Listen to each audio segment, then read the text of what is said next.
Welcome, everyone. Good to see you all. As always, it's an absolute pleasure to be here with you all.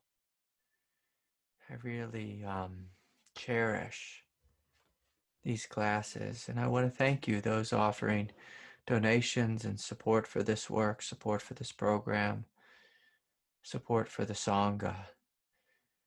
I know the TV right now and the radio, just internet, everyone's asking for a donation, especially political people wanting you to pay for them to make nasty ads about each other. And so I'm going to do my best that if you offer a donation, that it adds to more peace in this world, more love, and not division, not division. So thank you from my heart to yours, truly, truly, for all the support. And it's just nice to see each of your faces. And just, even if I can't see your face, just to know you're out there. I see the faces popping up or the names popping up on the screen. And so I look forward to these times. So anyways, I thought I'd start tonight with a story. I heard this story at I was a part of a men's group last year, a Catholic men's group. And the principal of the school told this story of he was meeting with someone and they were saying how they grew up in a rough neighborhood and that there was a couple crack houses on the street, like literal crack houses. And they were robbed, as a young family. And they came home one day and the house had been broken into and the drawers had been gone through and, a bunch of things stolen, some money and this and that. The father of the household, he knew clearly who it was. These fellows across the street. And so he took his kid and they went to the store and they bought, a bunch of spaghetti sauce and veggies, and came home and just cooked up this enormous feast. And then took the meal over to the house at the people who had robbed them, to the guys on drugs who are suffering, with pain and confusion, addiction, and these shady fellas.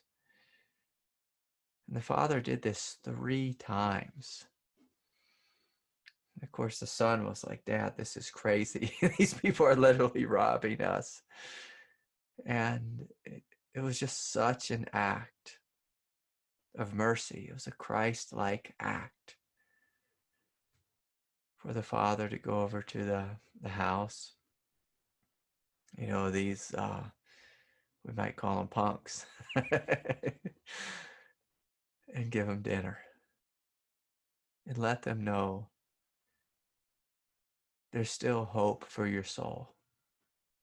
Let them know they can still heal. Help them to remember that in their hearts they are divine. In their hearts that they're divine. I was deeply touched by this story because when someone does us wrong, the most common response is, I'm going to retaliate, I'm going to get them, or I'm going to hide. In this situation, we could have gotten, more locks and some bolts, some those iron bars, that people put on their windows in the city. But the father cooked them dinner, and I thought, my God, that's in the true spirit of Jesus right there. What a great story, a great teaching. And this man, he was just a normal man, a good Christian, and in no way proselytizing, in no way a spiritual teacher. But he was an individual who listened to his heart. Who listened to his heart during a time of despair. This week's inquiry question, I can pull it up here, is how do I deepen in faith during times of difficulty? How do I deepen in faith during times of difficulty? And so the first time you hear this question, you may say, I don't. When it's difficult, my ego becomes loud, which is a normal human response. And I fall out of faith. Many people fall out of faith during times of difficulty. But you and I are spiritual warriors on this path. And so we're going to play with this question of how can I deepen in faith during times of difficulty?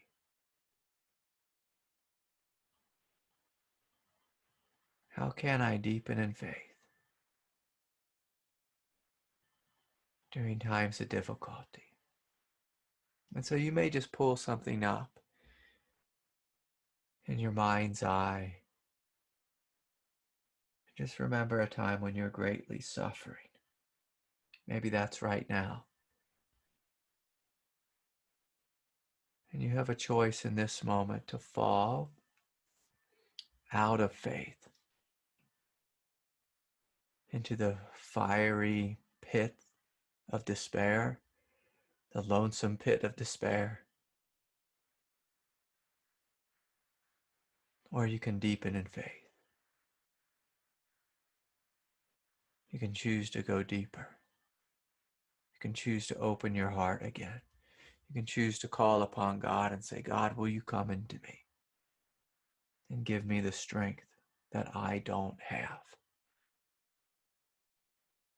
That I don't have. Give me the strength to raise my children. Give me the strength to raise from the dead. If you're feeling dead, isolated, lonely, stricken with fear, overwhelmed with energies or pain or confusion, do you call out to God louder?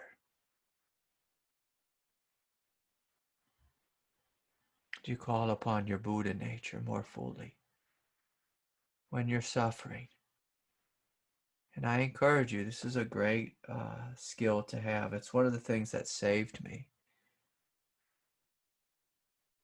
Is during times of despair, I would pray more fully. I'd fall on my knees and open my heart. Say, God, you come here. I demand of you. I like to make demands of God. Because in a very ironic way, paradoxical way, God's job is to serve us. Literally. We're the children here. We're the children, so I want you to be like my little girl who's always screaming for something. Mom, can you get me this? Dad, can you get me that? Dad, come play with me. Dad, look over here. Dad, come help me right now. And so I encourage you, in a humorous sense, be a demanding child to God.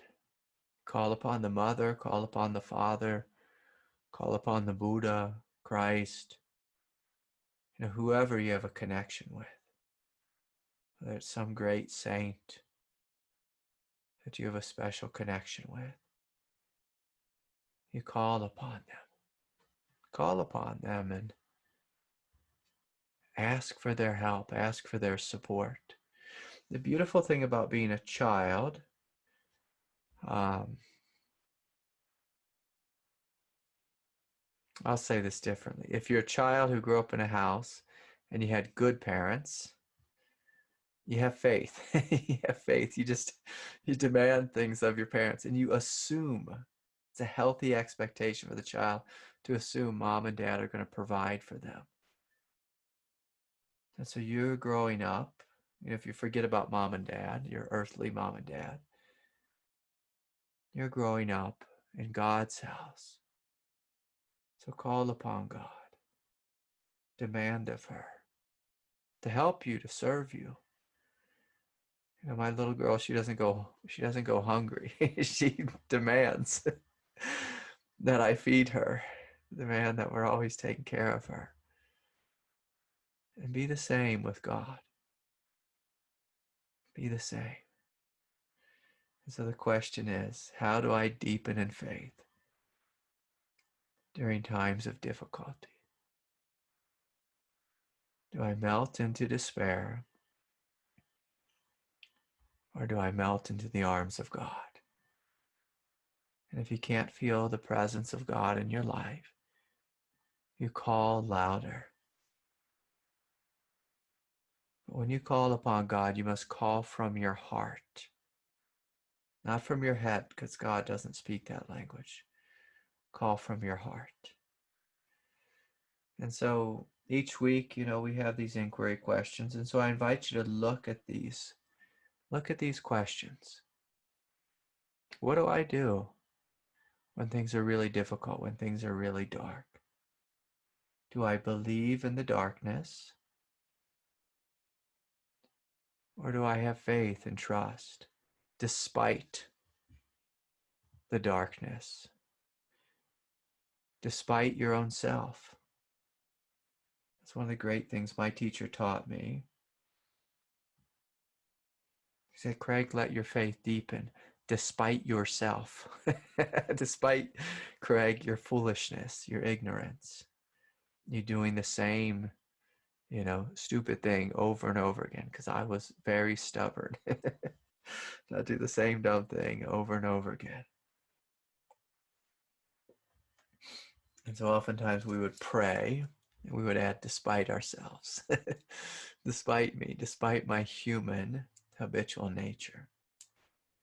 The traps that I always fall into.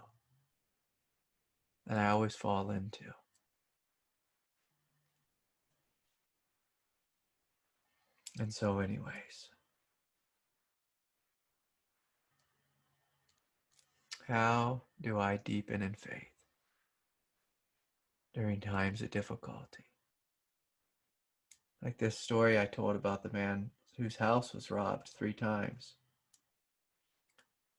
He used it as an opportunity to deepen. To deepen.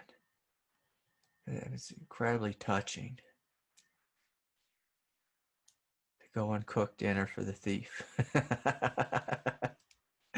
What could be more Christian than that? It's so beautiful. It's so touching. Because he sees with his true heart. He sees with his true heart. And so he can love where most people would be angry or violent or whatever it is. So I have a bunch of questions tonight, as usual. Looks like Richard has a question for us. So Richard, yeah, if you want to ask a question, let me see if we can hear you. Are you there, Richard? Mm-hmm. Hi. I love the fingernails, by the way. Yes. Beautiful blue sparkles. Yeah. My older daughter, when she was a little girl, she would paint my fingernails, and a lot of times my toenails. But occasionally, I'd let her do my fingernails. So we'd have fun. We'd have fun with it. So, anyways, how are you doing tonight, Richard?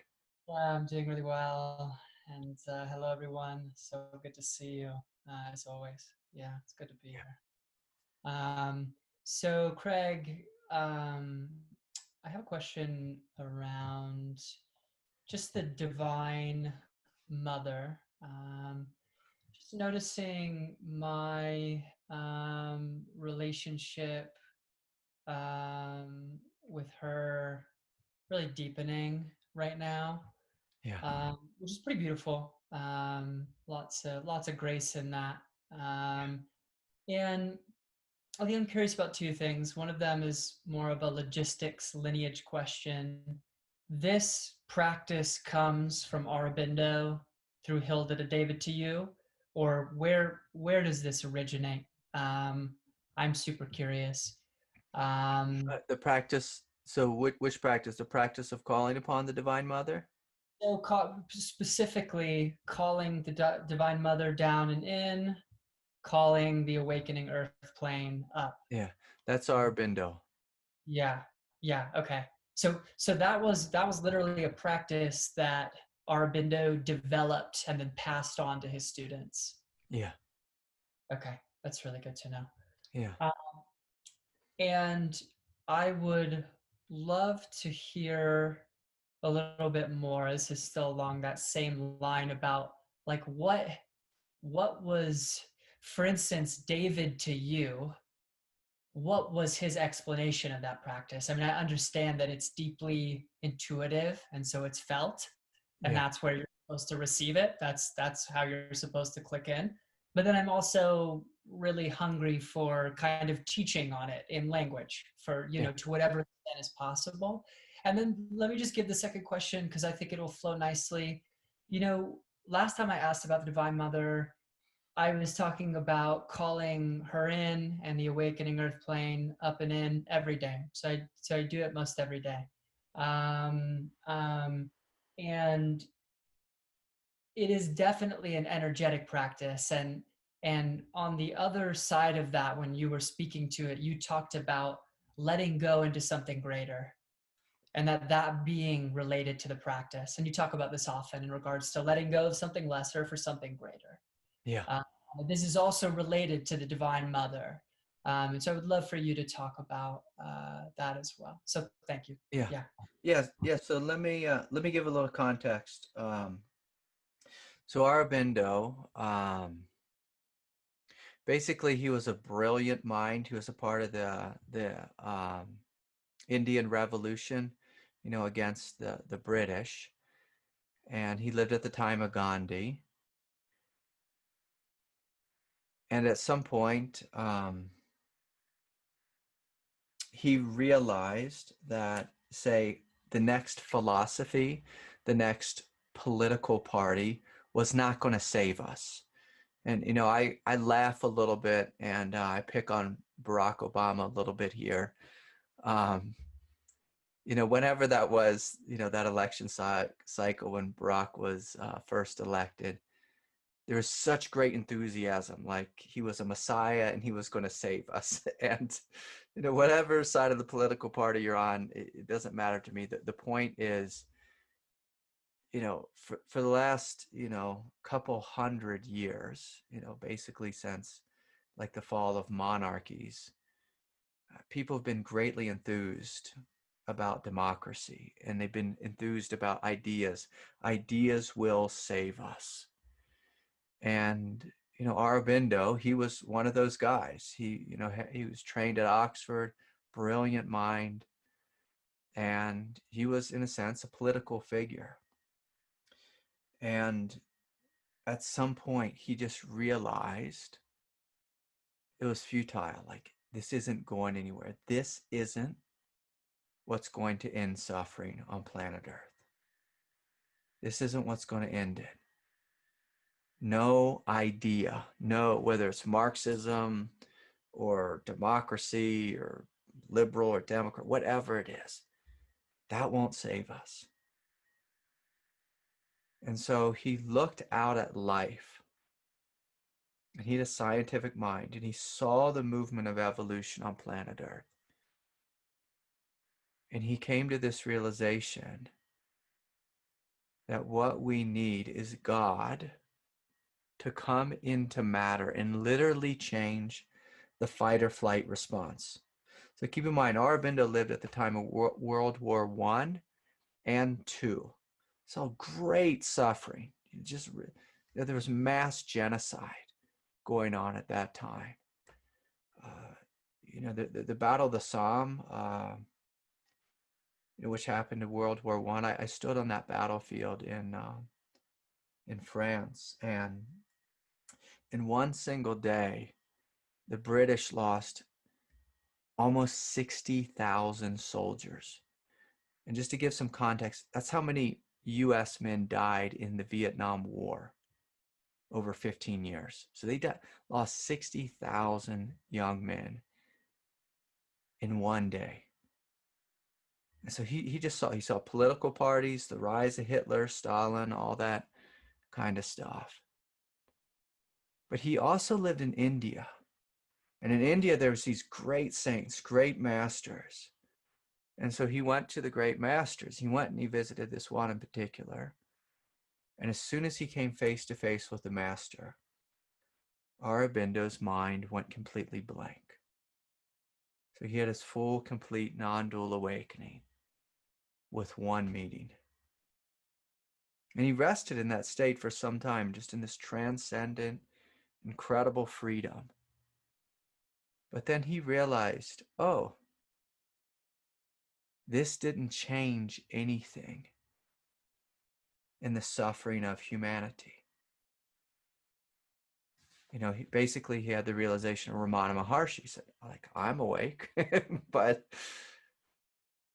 it doesn't stop suffering for the world. And at that time, the British had basically leached all the money out of India. India used to be one of the most wealthy countries in the world, and the Brits just bled it dry, and to build their empire. And so Aurobindo, again, he saw the suffering of his culture, the suffering of the planet. He saw the movement of evolution, which was something new for spiritual teachers because evolution was still a new idea. And he saw that God, in a non-dual sense, is the very movement of evolution. And what he realized that was necessary to actually change life on planet Earth was for there to be an awakening within the species. So not necessarily in the individual, in the species. Because India is full of, thousands and thousands of years of brilliant awake masters. And yet in the streets is just mass poverty. And so Aurobindo wanted an awakening that literally upgraded the consciousness of humanity.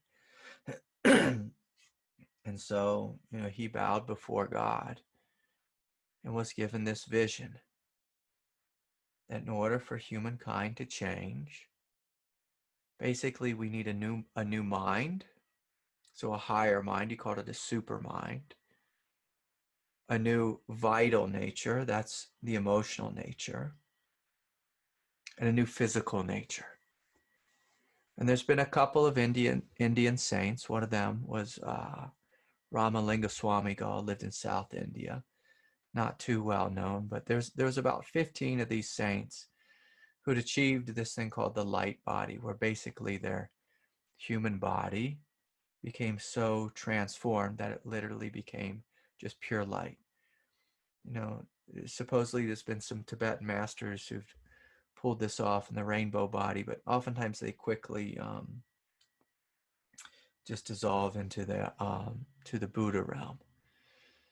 And so even if that's too far out there for everyone, that's okay. We're not asking you to believe in anything that could seem too transformative. But just this general idea, what Aurobindo was bringing forth was, again, a greater mind. So a greater mind, in order for you to have a greater mind, you have to surrender your mind. So I want you to imagine, so throughout life, throughout the history of human nature, human beings, we've evolved from an animal mind into, at one point there's this thing called the Enlightenment, in Western civilization, but basically it's the birth of the rational mind. Now, of course, the uh, Hindu, India, they already had their enlightenment a long time ago. But we gave birth to the rational mind, and that brought us out of the dark ages.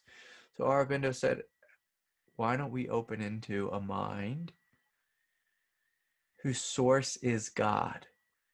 Not reason, but God. And so another way of putting that is an intuitive mind.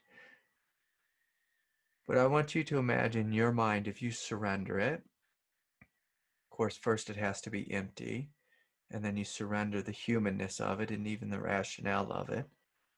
When your mind is empty, you become this fit container for something greater to come through, to move through. And so Aurobindo, he started to open to this. And people from all over the world used to visit Aurobindo. Great Indian masters, politicians, whoever would come to Aurobindo, and they said he could just literally speak on any topic, because it just flowed through him. It was stuff he knew nothing about, but he opened. He let go of his brilliant Oxford-trained rational mind, and he opened into what was called this higher mind, the super mind. And then he began to do it with his vital nature, his emotional nature. And he thought, well, what would the upgrade of our emotional nature be? So instead of being ridiculously emotional human beings, where we're ready to, at that time, shoot someone because they were German or because they're French or because they were Italian, or drop a bomb on them because they were Japanese or whatever it was. He said, well, what's the higher vital mind? And of course, it's love. It's love. And this overwhelming amount of energy and intelligence. So it's an intelligent love. A love that has power behind it, immense strength behind it. And it's divine strength, it's divine love, divine intelligence. So again, he was opening himself and invited his whole ashram community, which was actually quite large, to do this work alongside of him. Keep in mind, this was post-enlightenment for Aurobindo. He could have easily just sat there and said, I'm good. I'm free. But he said, I want to change humanity. So he was a true revolutionary. And in a real sense, like, I have friends like Rick Archer, and a lot of people ask me, Rick Archer from Buddha at the Gas Pump, has often said, Craig, I feel like we're in the midst of a mass awakening. And it's through the work of Aurobindo and other great saints who paved the way, who broke the ground, who made it easier for normal human beings like you and I to wake up, to radically transform. So these experiences that many of us are having, many of us within the Sangha, where we're opening, in a non-dual way to something quite huge, that didn't happen 50 years ago. It was quite rare for an individual who didn't spend 3 decades meditating to wake up. It's quite rare. These were things that only happened in monasteries. It's quite rare. But now it's becoming quite common. All kinds of people are waking up more easily, more quickly. And so it's the same way that our ancestors, can pass on their pain and their suffering and this and that. Aurobindo said, what if we started to open the gates to exponential growth, exponential awakening? So it's possible for anyone. Anyone. And so he started to work on a cultural level, on a species level. And so he worked with opening the mind, opening the vital nature. And then the most difficult of all is the physical nature, because the physical nature is the most stubborn. And here's where, it can sound a little new agey, but him and then his partner, who is called the mother, not to be confused with the divine mother. They were one and the same in form, but when I call on the divine mother, I'm not talking about Aurobindo's teaching partner. Mira Alfonso, I think was her name. She was a French lady, great being as well. So Aurobindo and the mother,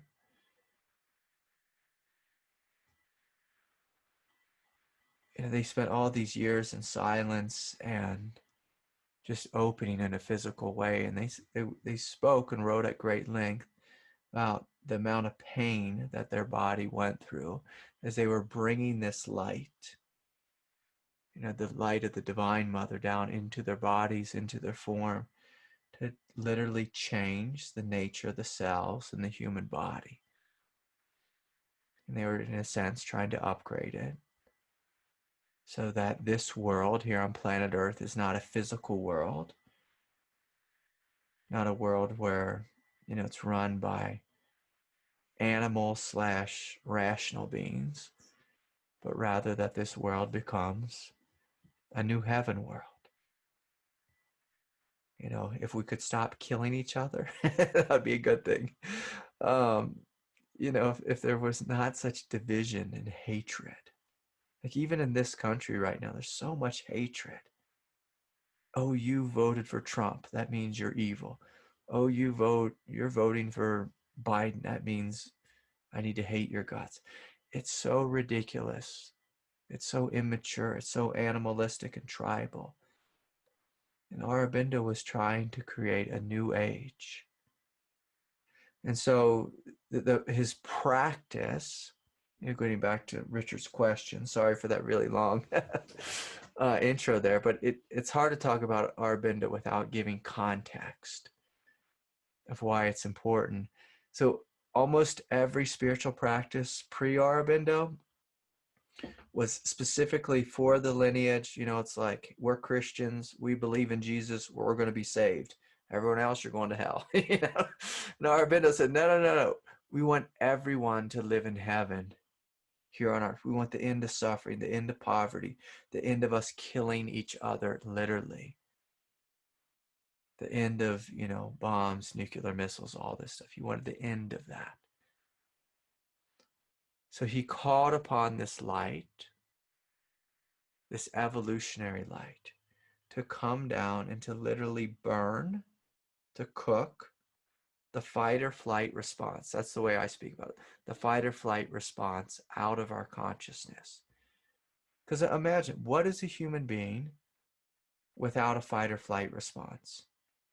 And keep in mind, I give everyone a pass for the fight or flight response when you see a mountain lion. If you're in a big city and you see a riot going on, or the big wall of police coming your way, whatever side you're on, what if there's no fight or flight response?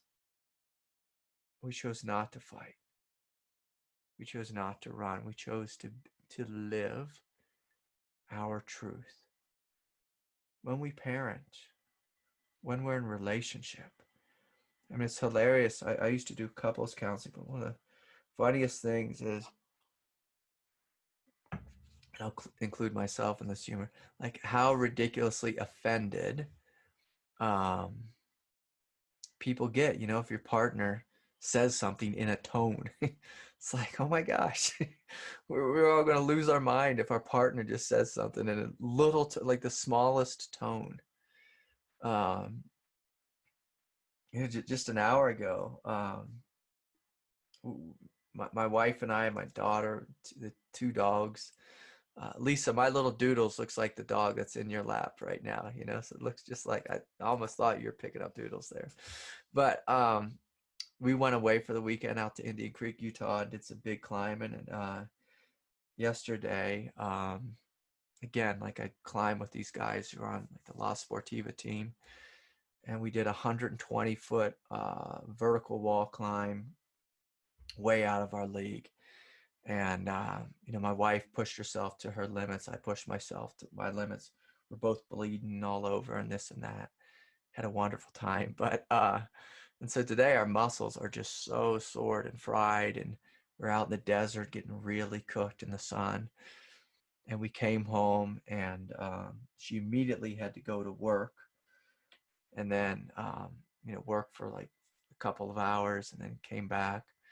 And she gave me a little bit of tone, a little bit of attitude. And I was like, hey, what's with the attitude? It's like we get so touchy, so hurt, and it's unnecessary. And she's like, I'm just hungry. I'm like, oh, well, let me make you something. Like, let me get you something to eat. But we're such animals. And Aurobindo's vision was, okay, like we evolved mostly out of animal nature into human nature. Okay, great. Now we're humans, and now we're killing each other, not with just sticks. Now we're trying to bomb each other with nukes. How about we evolve one step higher? And he's like, well, what's the next step above man? How about the light being, a divine being? Isn't that our next step? It just makes sense. It makes sense. And so he thought, well, I can effortlessly meditate and try to make this happen, but that's going to be human will. So I'm going to call upon this evolutionary descent of grace to come down into me. So basically, he just called upon it. And so the practice is you open in the crown, and you open in the third eye. That's the mind, the mental area. You open in the heart, and you open in the belly, and you invite this descent of grace to begin to pour down into you. And as you begin to do this practice more and more, eventually, once you say, open this realm, what you'll find is this realm will just continually be pouring into you. And it actually can create some pressure. Some of you may even begin to feel this as I'm speaking about it now. But for some of you, the brilliance may get quite bright, quite intense. For some, it may create pressure, it may bring up blockages. And basically, it's God, the evolutionary force of God. That's the force of the Divine Mother. She's the one who's incarnating into form, bringing a greater light, a greater love, a greater truth, a greater intelligence, and cooking out your animal nature. So in theory, the animal nature gets cooked out of you, and in its place is divine nature. And when you do this for a long enough period, you'll begin to notice the nature of your mind change. Your mind will become silent, and the thoughts that you do have will be more in alignment with divine intelligence. So sometimes people open into a silent mind, like a transcendent silence, but then there's no transformation of the human. And so you have silence, but then just human crazy thoughts that are flowing through. A lot of mindfulness people get that. So they step back into the witness, and they're just witnessing how crazy their human mind is. And Aurobindo said, that's not good enough. I don't want to just witness my crazy human wiring. Just like with your computer, you want the latest updates. You want the latest mind. You want the latest operating system. And the thing that most people don't realize is what's possible for us. What's possible? What's possible? It's beyond comprehension when you start opening to this. The realms of divinity that God opens me up to, it's astounding. And I'm just some normal guy. And God would just, blast me into something new just because I have the door open to God. And I said, God, you're in charge of my life. You show me, you lead me. And so, that's the inner attitude, that's the inner experience, is to call upon this grace. So as you call upon it, as it begins to work through you, what you'll notice at some point is there's what's Aurobindo called the awakening of matter. And so Aurobindo said, because God created matter, within matter itself, like literally within, the atom, is seeds of divinity. And so as that light comes down into matter, then the matter starts to wake up. And so we're inviting this descent of grace down into us. And as it does, it goes all the way through the feet into the earth. You begin to notice the earth waking up. And then there's this descent of grace that comes up from the earth. And I know I've told this story many times, but I thought I would share again. So I was with my teacher, and we were building, he was having me build the temple. And, my teacher, David, said, well, in the center of the temple will be this column of light that shines down. And, I was a young kid. I was like, yeah, sure. I'm just humping lumber up this hill. My teacher lived on the side of a mountain, but then further up the mountain is where he wanted this temple built. It was really hard. It wasn't a road, so we had to carry everything up. I remember, I think I carried like 200 bags of concrete, like 80-pound bags. Like, it was far up a mountain, and all the lumber, just had to get all the tools. Just carrying an air compressor, nail guns up is enough. But, and so he told me this, and I was like, yeah.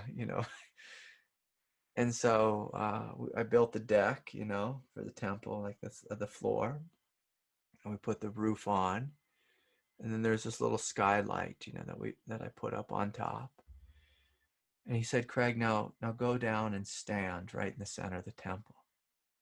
And as soon as I stood there, and I had a little smirk on my face, I've always been a little bit of a punk, but I had a little smirk on my face, like, yeah, this is a bunch of jive, And as soon as I stood in there, it was like, boom, I just got hit with this descent of light. And then as I stood there for a couple of minutes, I felt these two hands come up from the earth and just grab onto the back of my shins and just pull on me. And so there's this light, pouring down from above, and this light coming up from below. The light from below was the light from above was heavenly. The light from below, it felt like the energy of earth, like light, but with roots. If to describe it that way. And, I'll just say this, I about peed my pants. I was like, oh my God, this is a real thing. And my teacher had already showed me many things by then, but, I had a little bit of doubting Thomas within me. Now I was blown away. And then on retreats, my teacher used to teach in New York City, but all these old ladies from Long Island, they would come. And, my teacher, David, was, he'd call them up one by one and say, hey, come stand, in the center, and just close your eyes and tell us what you feel.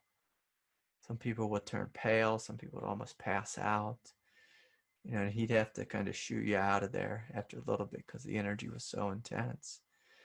And so, when any of you come to the Wednesday night meditations, you'll begin to experience this. It's basically, again, the practice. You open the crown, and it's just an inner attitude of receptivity to something greater. And keep in mind, it doesn't cost you anything to open yourself to God. Sometimes I meet with some Buddhists who are a little too proud and they think they have to do everything themselves. And it's like, if that's your path, okay, that's fine. But there's something great here. Can you open yourselves and see what God has for you? See what God has for you. See what the Divine Mother has. And so you can call upon her, you can speak to her, you can pray to her. The whole idea is to have this conduit open And once this gets established, as you feel this flow coming down into you, then you can look down at the earth and see if there's anything there, and to call upon its awakening. So there's the individual awakening, that almost everyone speaks about. If it's a teacher of awakening, they speak about the individual awakening. But with this, we're inviting it to be non-personal. That literally my being and your being and humanity's being is one. Like the despair that I feel is the same despair you feel. Confusion I feel, same confusion you feel. Like my mind, my human mind that I was given is no different than your human mind. And so we're opening in a collective way for great change to happen. And the beautiful thing is when you open to the collective or change to happen there, it's also happening in the individual. So it's like when I teach a class, the class is about you, but I'm blessed, and so that's kind of how it works. When you do service, even though you're serving someone else, you're blessed. That's like the byproduct of it. And so it's not so much like my teacher, in the way he taught my teacher David, it was never about like Craig's personal awakening, even though I deeply wanted that when I was young.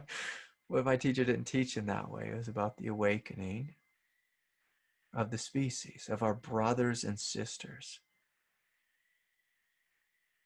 Because if I wake up and the rest of humanity is still trying to kill each other and harming my children, or my children are harming your children, like that's not true awakening. We want the whole world to wake up. And so it's immense compassion. We want the entire world to wake up. And there's something that feels inherently arrogant if my spiritual path is only about me and my own personal awakening. It's like, is that helpful? And of course, it's somewhat helpful, but it's also really arrogant too. So we're inviting the world to wake up in us, as us, because we need our world to change with the strife and the division. And I think the president of Brazil is encouraging people to burn the rainforest. It's like, we need a new plan, we need a new way. And so, he's just looking out for his country and he wants it to become wealthy like the United States. And I understand that from an individual perspective. But we need to start thinking in terms of unity and less about individuality. And, that was once tried through the lens of communism, and that didn't work very well. And so we were inviting unity from the source, not through philosophy and Marxism, through the source, for the intelligence of God to flow through us and to show us another way to live. And this is something we can easily play with. If you're ever struggling with a decision, you can't figure out what to do, if you're stuck in duality in your mind saying, should I do this or should I do that? What if you put them both down and open your crown, open your heart, say, Mother, what should I do? You show me the way. Shine your light into me. Show me the third way. Show me something greater. Again, it doesn't cost you $1 to do this. It only takes a moment. And you'd be surprised by what can come. And this is what Aurobindo called the divine mind. So more and more as you open to this, put down your ideas, even if they're rational, even if they seem wise. Sometimes the hardest thing to put down is things that have worked pretty well with you in your life. But at some point you'll see even those things you outgrow, they just stop working. So we say, God, you show me another way. You show me how to heal this, how to work with this. You show me how to work with this despair. You show me how to work with these psychic attacks or entities, or, you know, whatever, this new career, whatever it is that we're struggling with. You show me how to, deal with my screaming kid, or my, special needs brother, or whatever it is. You show me, Lord. You show me. Because when we try to have patience and we try to do good from will, it becomes exhausting at some point. We burn out. And so a lot of people, they have to get to a place of burnout before they can open into this practice. And so just, I'll see if I can finish this up, because I've spoken a lot about this. So if it's a meditation practice, you sit down and basically you have an inner attitude like this. You just imagine yourself as a cup, and you're just inviting yourself to be filled up from above.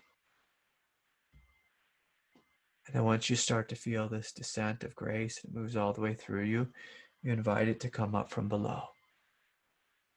And as soon as you invite it, if you're sensitive, you'll begin to notice just this gentle light, starting to come alive. And I encourage you, if you sit with it for 1 year or 20 years, 30 years, say, oh my God, this changed my life.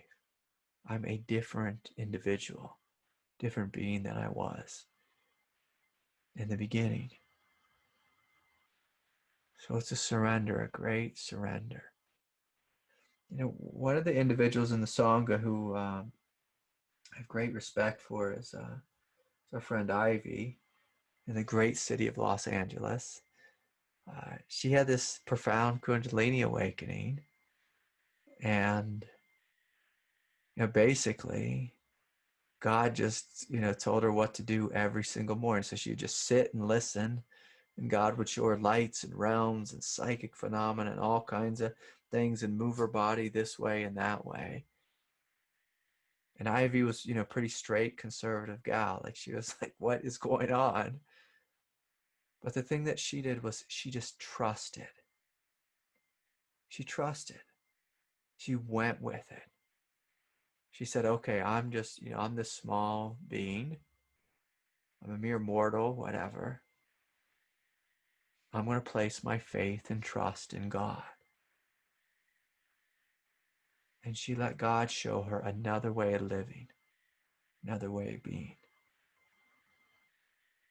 And she did a quite dramatic spiritual practice. As God moved her this way and that way. And so for some of you, you'll just be sitting there. And for others, it might be quite dramatic. But can you trust and not run to the psychiatrist saying, I'm hearing voices? What kind of voices? Is it the voice of God you're hearing? That's good.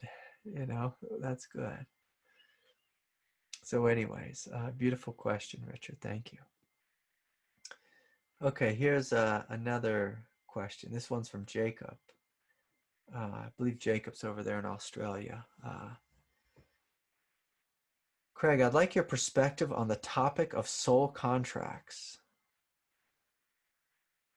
That we have pre-planned certain events to happen in our lives, giving us the required learning experience and or leading us down a specific path. Also being aware of our free will to change the events during this incarnation. Yes, so yeah, so the deal is with that, both are true. So there's the soul contracts are the big ones, the big contracts in your life. Who you marry, who's the first person who breaks your heart, who's that relationship that you couldn't let go of for 8 years or whatever.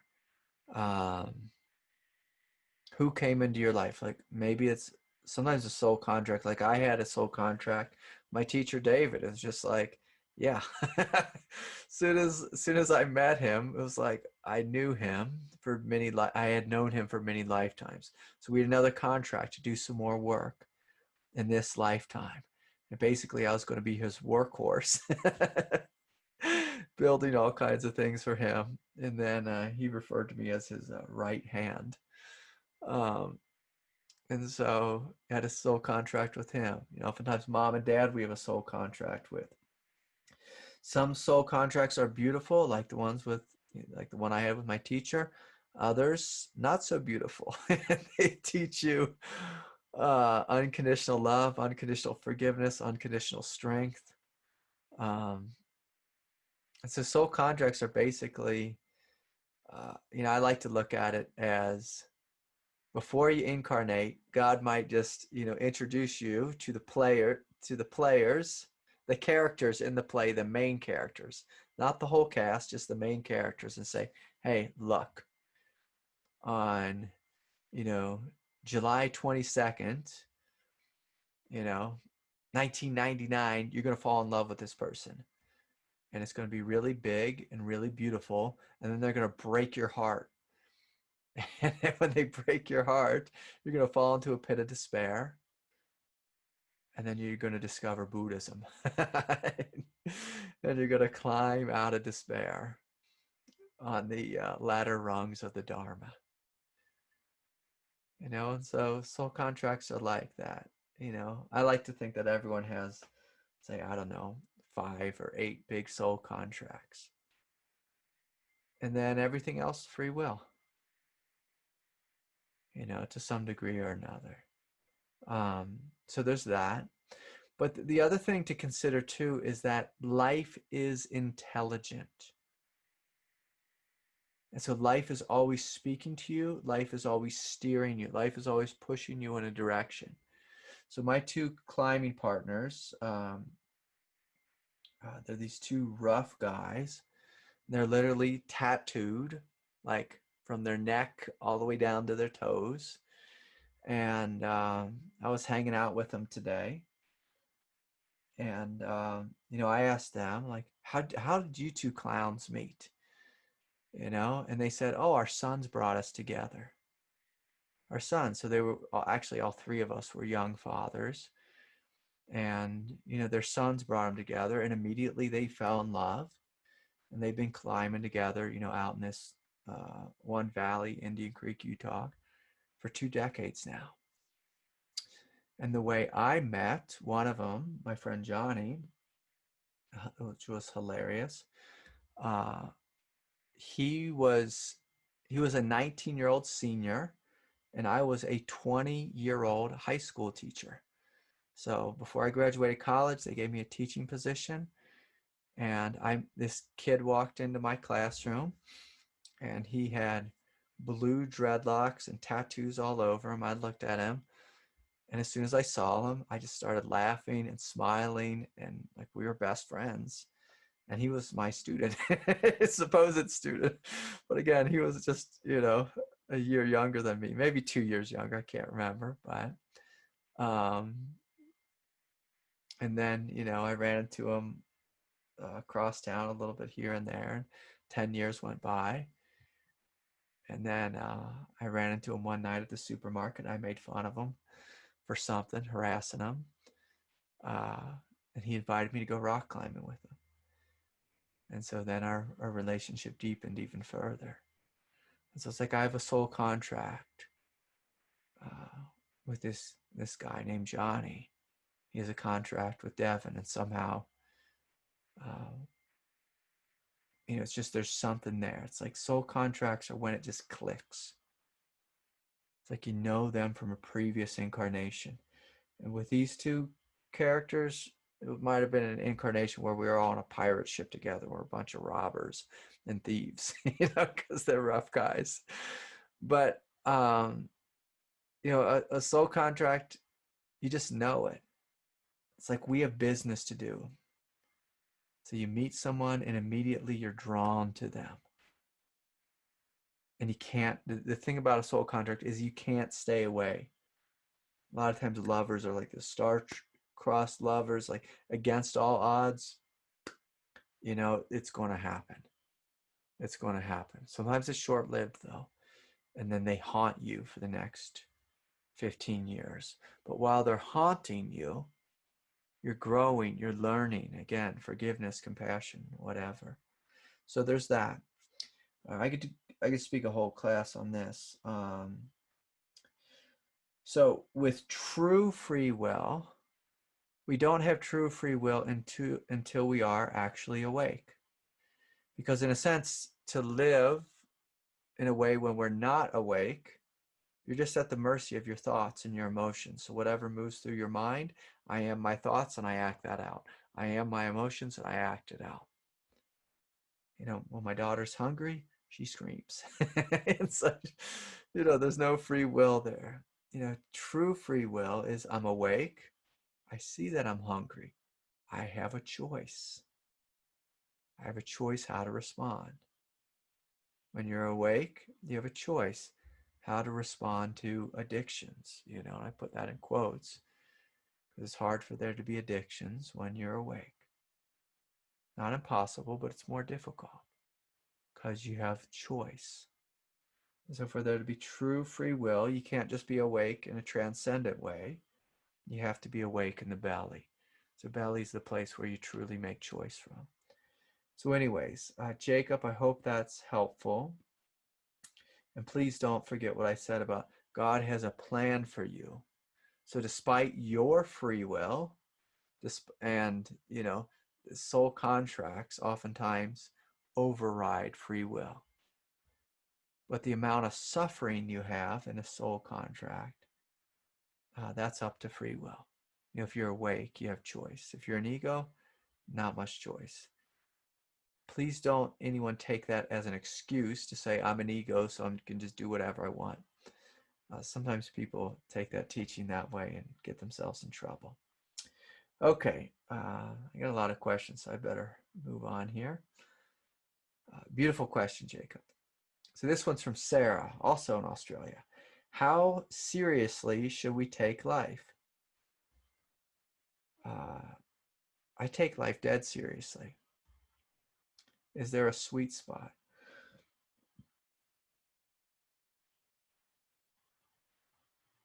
Is there a sweet spot? How seriously should we take life? I live life like everything matters. And yet, none of it does. None of it does. As I was walking across the campsite today, I saw part of some, vertebrae, like a spinal column for a deer. And, when you're out in the desert and you see a pile of bones somewhere, it reminds you not to take the little stuff so seriously. So little stuff, not so serious. The big stuff, you take it dead serious. Like, what is my life about? What is my life about, Sarah? That's a good question to sit with. So what is my life about, and am I living in alignment with my truth? You should take that dead seriously, if you're on the spiritual path. The little stuff, traffic jams, someone scratching your car, someone giving you the finger, someone losing their mind. Yeah, we don't need to take that seriously. When you see all the characters on the stage and they're, doing their confused dance, you don't need to take that seriously. Is there a sweet spot? For me, the sweet spot is basically, are you following your truth with vigilance? Because if you don't, like if you follow your truth in a half-hearted kind of way, you'll suffer for a long time. And so for me, I'm an efficiency person. I want to be awake as quick as I can.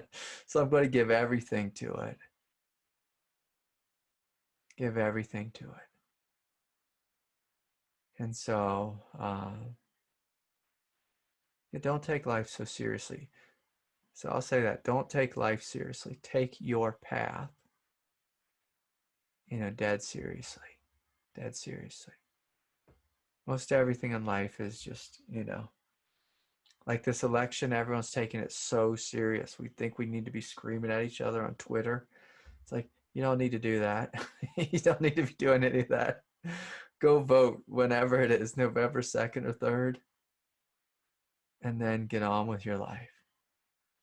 Get on with your life. Don't wait for a politician to save you.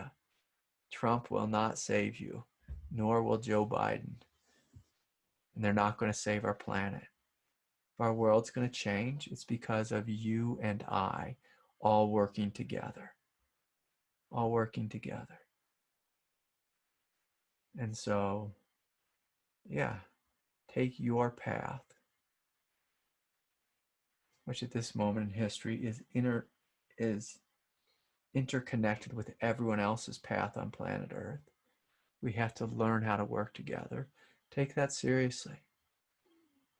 And so that may mean you have to forgive your brothers and sisters, not take them so serious. I hope I'm not confusing people there. Okay. It's a really long question. Let me just see if I can just read through this real quick.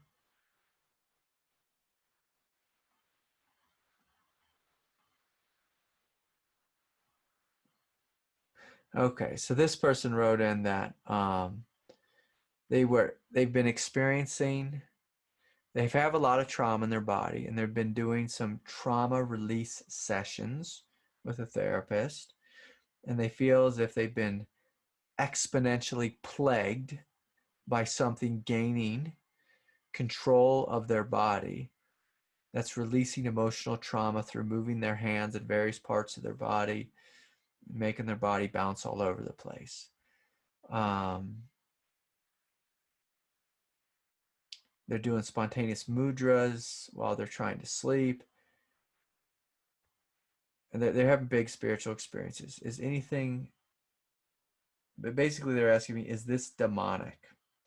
So, no, it's not demonic. So I'll just say this. There's something that happens in a human being when you open the door. Let's call it like, if you have lots of trauma, and let's say you push all that trauma into your belly. Let's call that place in your belly the Jack in the Box. You go to see a therapist or a spiritual teacher or start chanting some mantras, and you open the Jack in the Box. If you know what a Jack in the Box is, it's like a clown with a spring on it. So that spring's going to be dancing and making funny, scary faces at you for a period of time. But eventually, the energy of that spring, comes to a stop. And a lot of people get really freaked out when they open, quote unquote, Pandora's box of trauma. And they think they're possessed. Kundalini wakes up and makes it even more confusing in there. One of the reasons Kundalini wakes up alongside trauma is because the superego keeps Kundalini, kind of squashed down, repressed in the body.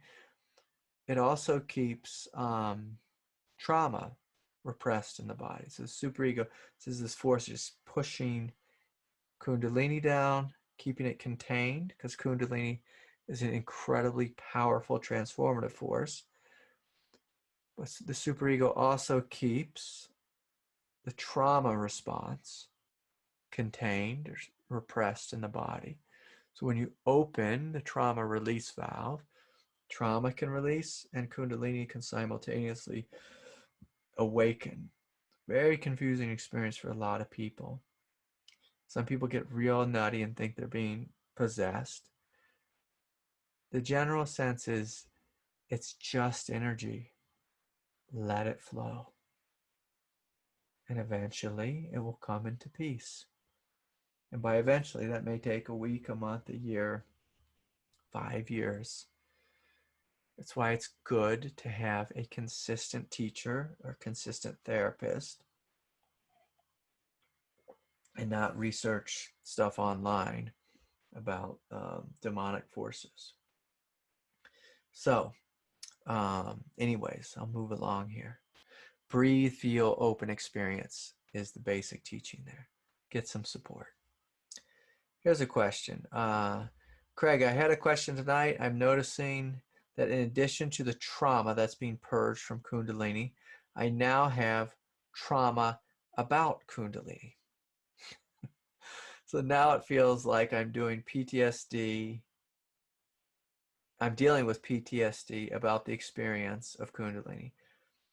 It's like one thing on top of it all.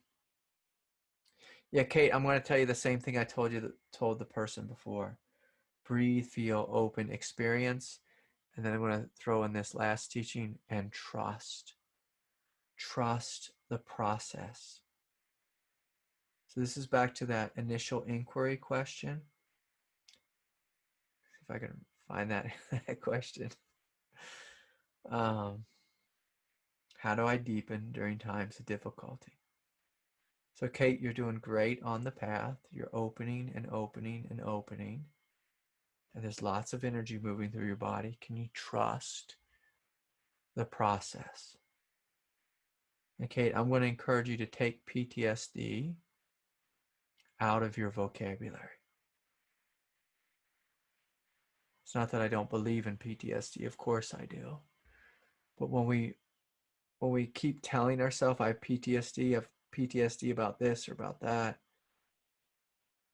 I'm going to invite you to say, I trust that I'm healing. Because Kate, you do lots of work on yourself. You get lots of support. Trust the process. Trust. Don't believe you have PTSD, because post-traumatic stress disorder, whenever you label yourself as having a disorder, for a lot of people, it freezes that in time. It's like, yes, I have anxiety disorder. I have that for my life. No. You have lots of energy moving through your body. Is it traumatic and overwhelming? Sure. What do I need to do if it's traumatic and overwhelming? I need to breathe. I need to feel. I need to open. I need to experience. And I need to trust. Trust. And acknowledge that I'm growing. I'm growing. I'm not frozen in time. Trust. Okay. Here's a question from Derek. Hi, Derek. Let's see what Derek's writing here. After so many perspectives, I was so confused. I surrendered and prayed to God and asked for guidance, and this warmth filled my heart and this deep, blissful peace. I love hearing this today. This is validation. I am doing this now. Woohoo. Yeah, so Derek's talking about, opening to the meditation, calling upon the mother, opening to something greater. And so let's do this. Let me make sure I got all the questions. I think I did there. I think I lost my mouse here. Might be in trouble. Let's see if this works. I got to all my questions. If there's anything down here. So before we end tonight, I'm going to invite you all just to close your eyes.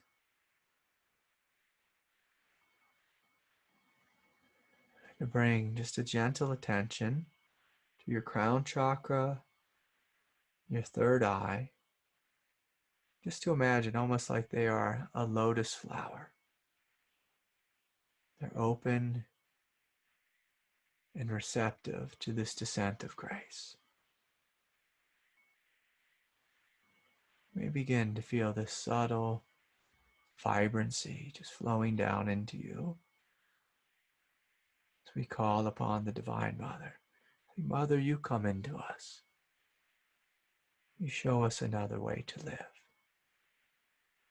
another way to be. So from this space, I'm going to invite you just to relax your throat chakra. I didn't know it's safe to open.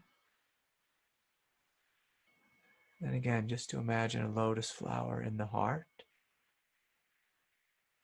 And it's receiving descent of grace, these rays of divinity. It's beginning to flow deeper into you. Hey, Mother, help me come into my vital nature. Show me a greater way to live. I'm not chasing this or fighting that, freaking out or freezing, fearing. Soothe me, heal me, show me. There's another way to live in this world, divine way. So you may begin to feel some warmth and light coming into your heart. Or relaxing and opening the belly more fully. Again, just inviting this flow to come deeper and deeper into you. For some of you, may feel like an extreme brilliance or just gentle waves of divinity, just letting it flow all the way down to the bottom of your feet, even descending further down into the earth.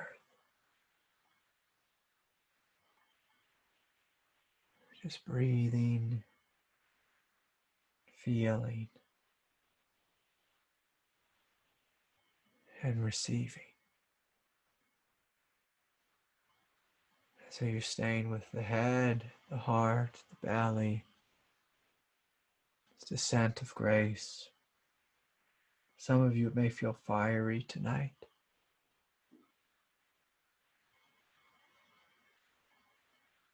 Pouring all the way down your legs, your feet into the earth.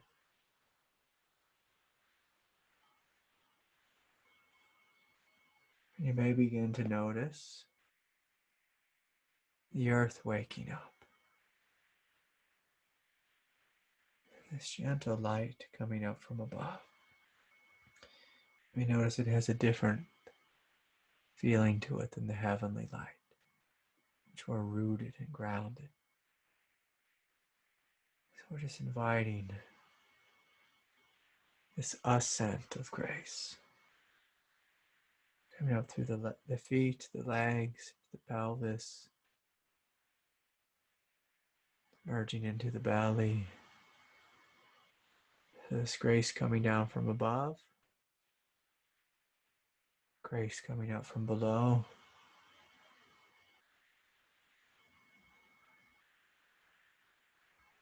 Just transforming our nature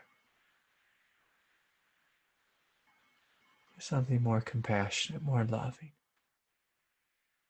more peaceful and still and at ease.